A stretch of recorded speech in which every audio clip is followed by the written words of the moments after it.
Hello so guys, आप लोगों के बीच एक अच्छा प्लान हम लेके आए हैं। वो पॉलिसी है कन्यादान पॉलिसी। कन्यादान पॉलिसी काफी जबरदस्त है।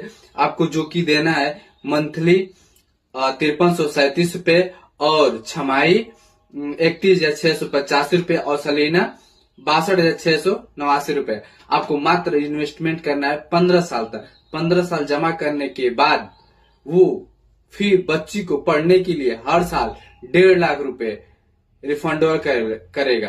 16वां साल 1.5 लाख, 17वां साल 1.5 लाख, 18वां साल 1.5 लाख और 19वां साल 1.5 लाख और 20वां साल आपको मेच्योरिटी कर देगा 18,70,000 रुपए। और इसमें प्लान में पिता और लड़की का दोनों लोगों का रिस्क कवर रहेगा। तो ये प्लान काफी जबरदस्त, काफी अच्छा प्लान है। अगर जिसको भी ये पॉलिसी अच्छी लगे तो एक पॉलिसी बच्ची के नाम से जरूर करवाएं।